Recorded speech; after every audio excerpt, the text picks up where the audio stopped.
Dans cette vidéo, je vais vous montrer comment installer le wallet du projet Nervos CKB. Ensuite, je vous montrerai comment transférer des tokens depuis Binance vers ce wallet. Et enfin, nous pourrons regarder comment fonctionne la fonction stacking qui est directement intégrée à ce wallet. Je vous rappelle que le token CKB est un token inflationniste, ce qui veut dire que régulièrement, il va y avoir de nouveaux jetons qui vont être mis dans l'offre en circulation. Et pour contrer cette inflation, il y a plusieurs méthodes. La première, bien entendu, c'est les acheteurs. S'il y a beaucoup d'acheteurs qui achètent ce token, ceci va bien sûr contrer l'inflation. Mais il y a aussi cette fonction de stacking qui va vous permettre de gagner des rendements et donc de contrer cette inflation. Bonjour les amis, bienvenue sur la chaîne Tutok. Allez, je vais réaliser cette vidéo sous forme tutoriel, donc on va y aller étape après étape pour pouvoir installer le wallet, ensuite un transfert de token depuis Binance directement sur notre wallet installé, et ensuite on pourra voir le staking, et je ferai même du staking en plaçant des tokens. La première chose, il va falloir aller sur le site officiel de Nervos CKB. L'adresse est doc au pluriel.nervos.org. Une fois que tu es sur le site, il suffit d'aller un petit peu plus bas. Et ici, tu vas pouvoir cliquer sur Integrate. Une fois que c'est fait, tu vas pouvoir choisir l'onglet basique ici.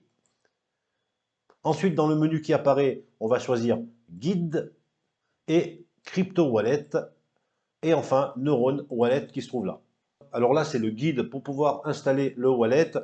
Pour résumer, il va falloir déjà, alors attention, pour les utilisateurs de Windows, installer la dernière version de Microsoft Visual C++. Donc si tu l'as pas, il faut mieux le télécharger. Pour cela, il faut cliquer sur le lien. Vous arriverez sur le site de Microsoft. Ensuite, il va falloir choisir la bonne version de ce Visual Studio, donc soit AMR64, soit x86 si ton ordinateur est en 32 bits, ou x64 s'il est en 64 bits. Il suffit de cliquer sur le lien et ça va télécharger le fichier automatiquement et il faudra l'installer et redémarrer ton ordinateur avant de continuer la procédure. Une fois que cette opération est terminée, on va pouvoir installer le wallet. Pour ça, il faut absolument aller sur le GitHub de Nervos. Et pour cela, il suffit de cliquer sur le lien. Donc les liens, je les mets aussi en description de la vidéo. Je vais cliquer. Donc là, on me propose la dernière version qui est la version 0.103.2. Et ici, un tout petit peu plus bas, on va pouvoir donc choisir soit pour Windows 64 bits, et dans ces cas-là, il faut télécharger le fichier exe, mais il y a aussi la version pour Mac. Alors moi, je l'ai installé sur Mac et sur Windows, et pour Mac, j'ai choisi la version DMG, qui fonctionne très bien. Et pour terminer, il y a aussi une version pour Linux, donc il suffit de cliquer sur le lien qui t'intéresse pour pouvoir télécharger le fichier et enfin l'exécuter. Une fois que le wallet est installé sur ton ordinateur, il suffit de le lancer. Et là, tu vas pouvoir choisir de créer un nouveau wallet. Donc, c'est ce que j'ai choisi comme option. Et donc, tu vas pouvoir récupérer tes 12 mots qui sont donc ta clé privée. Il faut noter ces 12 mots sur une feuille de papier à l'abri des regards. Et ce sera vraiment avec ces mots qu'on pourra restaurer le wallet en cas de problème. Ensuite, il faudra renoter tes mots dans l'ordre. Et là, tu pourras continuer pour donner un nom à ton wallet et mettre un password. Donc, ça sera le mot de passe pour ton ordinateur pour pouvoir accéder à ton wallet et aussi pour pouvoir valider tes transactions. Et une fois que vous aurez terminé toutes vos opérations, vous aurez alors accès à votre nouveau wallet. Donc, je suis dans mon wallet. Donc, on peut voir ici tout de suite que j'ai actuellement 0 token CKB. Mais le plus important, et ça c'est vraiment à retenir, avant de faire la moindre chose, avant de faire la moindre transaction, il faut que le wallet se synchronise avec la blockchain Nervos. Et pour cela, il faut regarder tout en bas à gauche. Vous voyez ici, mon wallet est en train de se synchroniser à la blockchain. Il est actuellement à 90,57% de synchronisation. Et il faut attendre que le wallet soit à 100% de synchronisation. En fait, ceci est très important. Il faut vraiment que le wallet soit synchronisé à 100% à la blockchain avant de faire une transaction. En fait, ça fonctionne un petit peu comme Monero. Pour ceux qui connaissent les wallets Monero, c'est la même chose. À la première connexion, le wallet se synchronise avec la blockchain et en fait, il récupère des données de la blockchain, des différents blocs, sur votre ordinateur. Et ceci peut prendre énormément de temps. Ça dépend de votre connexion Internet, mais aussi de votre ordinateur. De mon côté, j'ai une excellente connexion à Internet et j'ai un super ordinateur. Et pourtant, ça m'a pris 2 heures et c'est pas encore terminé. Pour certaines machines, et si vous avez des connexions Internet un peu plus faibles, ça peut prendre pratiquement toute la nuit. Donc il faut être patient, il faut vraiment que vous soyez à 100% et ceci est très important.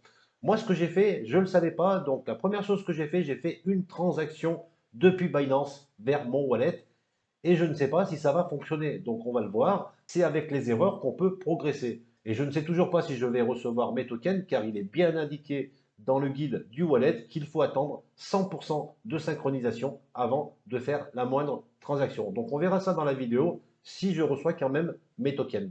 Et ça me permet de vous donner une règle d'or quand vous faites un transfert de tokens vers un nouveau wallet, vers un wallet que vous venez juste de créer. Faites toujours un transfert du minimum de tokens possible. C'est ce que j'ai fait. J'ai transféré 100 tokens depuis Binance vers mon wallet, car le minimum que je puisse transférer depuis Binance est justement de 100 tokens. Et comme ça, si ça se passe mal, vous n'aurez pas tout perdu. Allez, on retourne sur le wallet. Allez, en attendant la synchronisation totale du wallet, on va pouvoir découvrir les différents menus. Donc là, c'est la balance. Donc toujours 0 token, malgré que j'en ai envoyé déjà 100. Là, c'est pour envoyer des tokens, donc vers une autre adresse avec le montant. Alors, à savoir que le minimum que vous pouvez envoyer, c'est 61 tokens CKB. Si vous n'en avez que 50, vous ne pourrez pas faire de transaction. Ici, on a la partie recevoir. Donc là, QR code, on peut télécharger l'image du QR code, mais aussi on a notre adresse publique qui se trouve ici. Il suffit de copier l'adresse pour pouvoir la donner à quelqu'un qui puisse vous faire un virement. Adresse book, donc là vous allez aussi avoir accès à plusieurs adresses. Si vous voulez donner une adresse à quelqu'un, pour éviter de donner votre adresse publique à tout le monde, vous pourrez choisir d'autres adresses alternatives que vous allez pouvoir noter en description. Ici par exemple, si je souhaite par exemple donner une adresse à un ami pour qu'il me fasse des virements parce qu'il va m'en faire souvent, je peux marquer son nom ici, Théo par exemple. Si je souhaite en créer une deuxième pour un autre ami qui s'appelle Nolan, eh ben, je vais noter son nom ici. Et ceci permet d'avoir un wallet un peu mieux structuré. Ça, c'est surtout quand vous commencez à faire beaucoup de transactions. Alors, ça me donne une idée au sujet des tokens que j'ai transférés depuis Binance et que je ne vois pas sur mon wallet. Je vais quand même aller sur l'explorateur. Comme ça va vous montrer aussi comment utiliser l'outil de l'explorateur. Donc voilà, je suis sur l'explorateur du Nervos. Donc l'adresse, c'est explorer.nervos.org. Et là, vous avez bien sûr toutes les transactions, tous les blocs, les époques.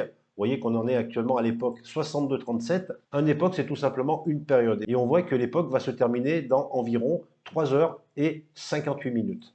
Alors, quand vous avez un doute sur une transaction, vous copiez votre adresse publique. Ensuite, allez sur l'explorateur. Et ici, on va coller notre adresse et on va faire un recherche.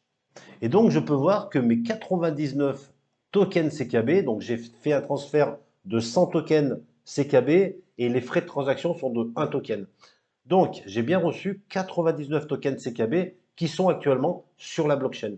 Car je pense que vous devez savoir que lorsqu'on fait un transfert depuis Binance, par exemple, vers un wallet, en réalité, on ne fait pas le transfert vers le wallet. Le wallet ne contient rien. Le wallet n'est qu'une interface pour pouvoir lire ce qu'il y a sur la blockchain. Lorsqu'on dit par abus de langage qu'on fait un transfert depuis une plateforme vers un wallet, en réalité, on fait un transfert depuis la plateforme vers la blockchain. Et le wallet n'est qu'une interface pour pouvoir aller lire les tokens ou les NFT que vous avez sur cette blockchain. Donc voilà, ça me rassure. J'ai quand même mes 99 tokens qui sont bien sur la blockchain. Eh bien voilà, au bout de quelques heures, je suis enfin synchronisé à 100%. Alors vous pouvez le voir ici. Donc encore une fois, il faut vraiment attendre que la synchronisation soit terminée. Alors pour ma part, ça a été assez long car j'ai dû laisser tourner l'ordinateur toute la nuit avec le wallet ouvert pour terminer la synchronisation et pour qu'elle arrive à 100%. Et ceci vient du fait que Nervos DAO fonctionne comme un nœud et va donc télécharger l'intégralité de la blockchain sur l'ordinateur. Et cela peut être assez long suivant votre connexion Internet et suivant la machine. Et ça peut durer de quelques heures à plusieurs jours, jusqu'à 2 jours, 3 jours s'il faut. Donc ne vous inquiétez pas lorsque vous créez votre wallet. Alors on peut voir que j'ai bien reçu mes tokens dans mon wallet, donc j'ai bien mes 99 tokens CKB qui sont bien inscrits dans la balance, donc ça a fonctionné. et malgré le fait que je n'ai pas attendu la fin de la synchronisation avant de faire mon transfert. Mais il faut mieux quand même respecter cette règle. Attendez que votre wallet soit synchronisé avant de faire la moindre transaction. Alors, il y a une petite particularité par rapport à MetaMask, par exemple. Vous allez peut-être constater que votre adresse publique ici change par rapport à celle que j'avais tout à l'heure. Là, elle a changé. Et pour avoir vraiment le détail des transactions, il faut aller dans Address Book, le bouton vert. Je clique dessus. Et là, on peut voir que mes 99 tokens CKB ont été envoyés sur cette adresse qui se trouve ici. C'est l'adresse que j'avais tout à l'heure. Et ça, c'est un très bon moyen pour organiser votre wallet. Par exemple, vu que j'ai fait ce transfert de 99 tokens CKB depuis Binance, je vais pouvoir marquer en description ici Binance et j'utiliserai donc cette adresse pour tous mes transferts qui viennent de Binance. Comme ça, au premier coup d'œil, je pourrai savoir d'où viennent mes tokens. Par exemple, si j'achète aussi des tokens CKB sur KuCoin, je vais prendre la deuxième adresse et ici, je vais marquer KuCoin. Donc voilà, c'est un détail, mais encore une fois, ça permet vraiment d'organiser le wallet.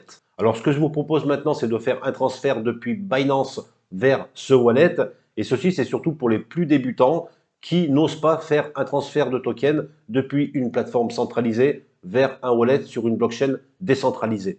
Eh bien voilà, je suis sur Binance, j'ai des tokens CKB, j'ai choisi de retirer les cryptos et maintenant il va falloir que je mette une adresse publique. Pour cela, je retourne sur mon wallet Nervos, je vais choisir Address Book et comme j'ai expliqué tout à l'heure, je vais donc choisir mon adresse publique qui provient de Binance. Je clique dessus pour la copier et maintenant il me suffit de coller cette adresse publique dans le champ à ce niveau-là. Il faut bien vérifier que ce soit bien le réseau CKB Nervos Network qui soit sélectionné. Et ensuite, il suffit de mettre le montant. Donc, si c'est la première fois que vous faites un transfert, vous mettez le minimum qui est de 100 tokens CKB. Les frais sont de 1 token. Et ensuite, vous pouvez faire le retrait. Une fois que c'est fait, il suffit d'attendre les différentes confirmations qui doivent provenir des mineurs pour valider la transaction. Donc, on peut suivre cette opération ici. Elle est actuellement en cours. Et pour pouvoir suivre le processus, il suffit de faire des actualisés de temps en temps. Je vais en faire un maintenant pour voir s'il y a eu déjà des confirmations. Eh bien, la transaction vient de prendre le statut de complété, donc elle a été validée. Et si je retourne sur mon wallet, je vois bien sûr 198 tokens CKB et mes deux transactions de 99 CKB chacune. Si je souhaite vérifier plus en détail, je clique sur Address Book et là je vois que les 198 tokens CKB proviennent bien de Binance. Alors j'ouvre une petite parenthèse pour vous rappeler qu'il est important lorsque vous achetez un token sur une plateforme centralisée de toujours d'abord bien vérifier quels sont les frais de transaction lorsque vous allez retirer ce token. Là, on vient de voir sur Binance que les frais de transaction pour un retrait sont de 1 token CKB. Eh bien, on va voir que sur certaines plateformes, ces frais de transaction de retrait peuvent être 300 fois plus chers. Je me connecte à la plateforme centralisée de KuCoin et là, on peut voir que les frais de transaction pour un retrait sont de 50 tokens CKB, ce qui fait des frais qui sont quand même 50 fois plus chers que sur Binance. De plus, le montant minimum qu'on peut retirer est de 150 tokens, ce qui fait 50 tokens de plus que sur Binance. Passons maintenant sur la plateforme de Ascendex. Les frais de transaction sont de 300 tokens CKB, ce qui fait 300 fois plus cher que sur Binance. Et le retrait minimum est de 600 tokens, donc 6 fois plus que sur Binance. Alors je dis ceci non pas dans le but de vous faire croire que Binance est la meilleure plateforme, car peut-être certains tokens sur Binance auront plus de frais de transaction que sur les autres plateformes. Par contre, il faut être attentif lorsque vous souhaitez acheter un token. Faites tout simplement une simulation en faisant un retrait du token et en regardant les frais de transaction. Comme ça, vous allez choisir la meilleure plateforme pour ce token. Voilà, nous allons donc continuer sur notre wallet Nervos.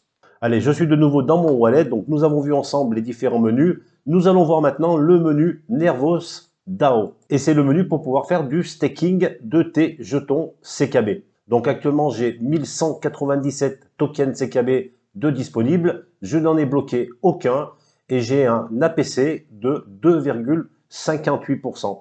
Alors l'APC, c'est quoi? C'est un APY, mais par cycle. Il faut savoir que le staking sur Nervos va fonctionner par période. Et cette période va correspondre à 180 époques. En d'autres termes, ça veut dire que si je dépose des tokens en stacking maintenant, je vais devoir attendre 180 époques minimum pour pouvoir les retirer. Je vous rappelle que pour connaître l'époque à laquelle nous sommes, il faut aller sur l'explorateur CKB et on va voir ici, on est à 62,42, 180 époques. En gros, ça représente 30 jours. Cette information, c'est surtout pour ceux parmi vous qui souhaitent faire du staking, mais récupérer rapidement leurs tokens. Car pour les autres, si vous souhaitez faire du staking sans récupérer vos tokens pour le moment, vous pouvez les laisser tranquillement et ne pas vous intéresser à cette histoire d'époque. Alors pour terminer avec cette histoire d'époque, donc 62,42, et je pourrais récupérer mes tokens au bout de 180 époques, donc à l'époque 64,22. Voilà, ceci étant dit, je vais retourner sur mon wallet et on va le faire ensemble. Donc, si je souhaite déposer des tokens en staking, je vais cliquer sur Deposit. Ici, on peut voir que le minimum à déposer est de 102 tokens CKB. Donc, il te faut minimum des tokens en sachant que sur ton wallet, tu dois toujours avoir un minimum de 61 tokens CKB. Donc, au minimum, tu dois posséder dans ton wallet 163 tokens CKB, 61 tokens CKB qui resteront dans ton wallet pour pouvoir faire des transactions et les 102 tokens que tu pourras donc déposer en staking. Ensuite, il suffit de choisir le montant de tokens que tu souhaites déposer. Donc, tu peux te servir de la barre verte ici ou de noter directement le montant ici. Donc, si je souhaite déposer 500 tokens CKB, qui va me ramener un rendement de 2,58%, il suffit que je clique. Il faut maintenant rentrer le mot de passe. Ma transaction est en train d'être traitée par la blockchain. Il va falloir attendre un peu. Et bien voilà, donc le premier dépôt en stacking a été un succès. Je viens juste d'en relancer un deuxième qui est actuellement en attente de confirmation de la blockchain. On peut donc voir les deux transactions qui sont ici. Et de toute manière, il va falloir maintenant que j'attende au minimum 4 époques qui représentent environ 16 heures pour pouvoir faire n'importe quelle action sur ce staking. Alors j'aurais voulu vous montrer comment ça se passe lorsqu'on souhaite faire un retrait de ces tokens qu'on a déposés en staking, mais je ne peux pas car là je suis bloqué, il va falloir que j'attende plusieurs époques pour pouvoir y avoir accès, mais ce n'est pas grave. Dans cette vidéo, vous allez pouvoir déjà installer le wallet, transférer vos tokens depuis votre plateforme centralisée et commencer à faire du staking dans le but de contrer l'inflation qui est mise sur ce token. Alors je tiens à dire que je suis complètement désolé car le simple tuto de l'installation d'un wallet et de comment faire du staking aurait dû générer normalement une vidéo de 5 minutes environ. Et là, encore une fois, la vidéo va faire plus de 10 ou 15 minutes, peut-être même presque 20. Tout cela seulement pour l'installation d'un wallet et comment faire du staking. Et je sais pertinemment que les gens ne regardent pas les vidéos trop longues sur YouTube. Mais c'est pas grave. Pour ceux qui regardent mes vidéos, pour ceux qui sont encore là avec moi, je ne souhaite pas me limiter à vous donner une procédure. Je souhaite vraiment vous amener des petites subtilités, vous amener des informations nouvelles pour pouvoir monter en compétences et comme ça, nous allons tous pouvoir progresser ensemble. Et c'est avec des petites subtilités, des petits détails, des informations par-ci, par-là, que nous allons vraiment pouvoir bien comprendre le fonctionnement du monde de la blockchain, de l'écosystème crypto-monnaie. Voilà, j'espère que le contenu vous a plu. Pensez à me donner de la force, likez cette vidéo, regardez-la en entier, même si vous ne pouvez pas, vous la laissez tourner, likez, abonnez-vous à la chaîne et au compte Twitter. Et sur ce, je vous dis à très vite pour de nouvelles vidéos sur la chaîne Tutok.